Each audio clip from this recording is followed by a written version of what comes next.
Hello everyone. In this video, we'll be learning about how to install Visual Studio Code. So before going to that point, let's talk what is Visual Studio Code. So Visual Studio Code is a modern day text editor where we can basically write our programs, even run them. It has so many options, it has so many extensions, even the support of an inbuilt terminal which allows you to do n number of things. So let's see how to install this Visual Studio Code in your machine.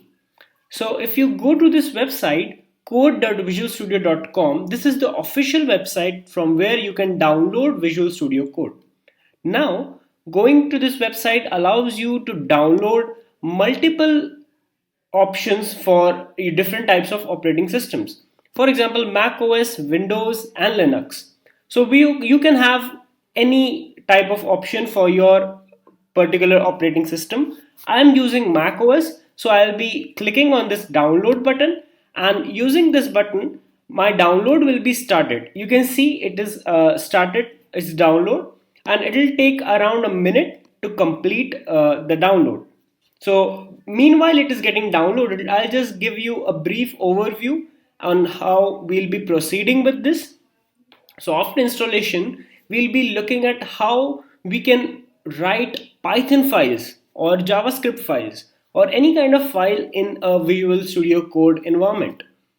We can see what all extensions you can download, you can install for your Visual Studio Code. There are many extensions which basically makes your Visual Studio Code more and more powerful. You can even see if you are writing a good syntax or not, correct syntax or not.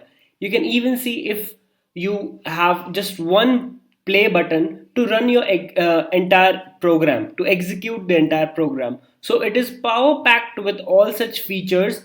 You can go through the documentation.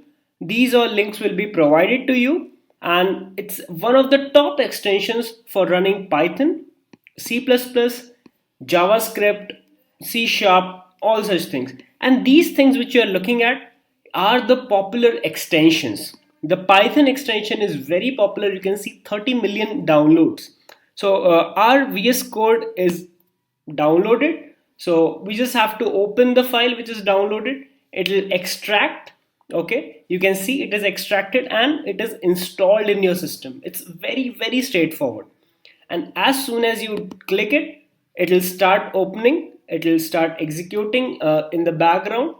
So if you can see, it is checking. Okay, so it's checking that it is something which is downloaded from the internet. So I'll just say open because it's a trusted source, and you can see it's booting up. Okay, so I had tried a few programs by default, so I'll just close them up. Okay, they are closed. So this is how your VS Code looks like.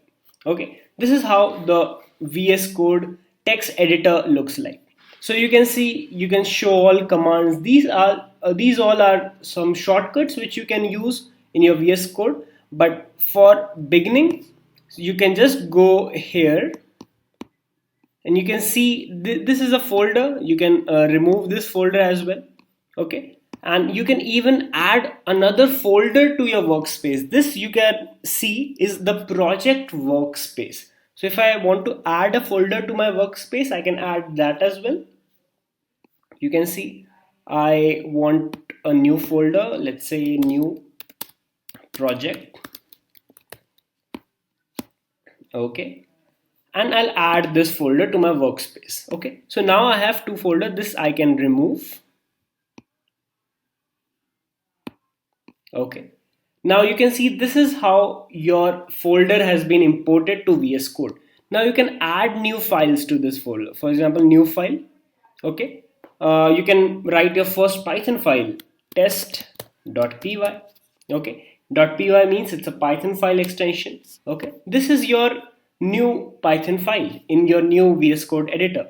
You can see it is giving you a warning that linter is not installed. So I told you about the extension of Python. You can install it from here as well. See, source Python is an extension. You can install it from here, or this is the marketplace. you can go and search for Python. Okay, this is the marketplace. Okay, click here. Okay, I see it's already installed, so I'll just go here, and it's just installed in my, see, it's installing in the terminal, it's collecting pylint, and now it will install all the dependencies. You can see this all might look very, hi-fi, but it's fine. You can just go on installing it. Okay, so you can see this is installed now, and you can take all the benefits of this Python extension. So just by writing a code, our first ever code, print hello world. Okay, make sure Python is installed in your machine, and I think that's all you have to do is play this button, run Python file, and see it's printed hello world. It's so simple. Your coding experience, your programming experience will enhance so much if you use this ID. I hope you have understood how to install and use the VS Code IDE. Hope you like this video. Thanks.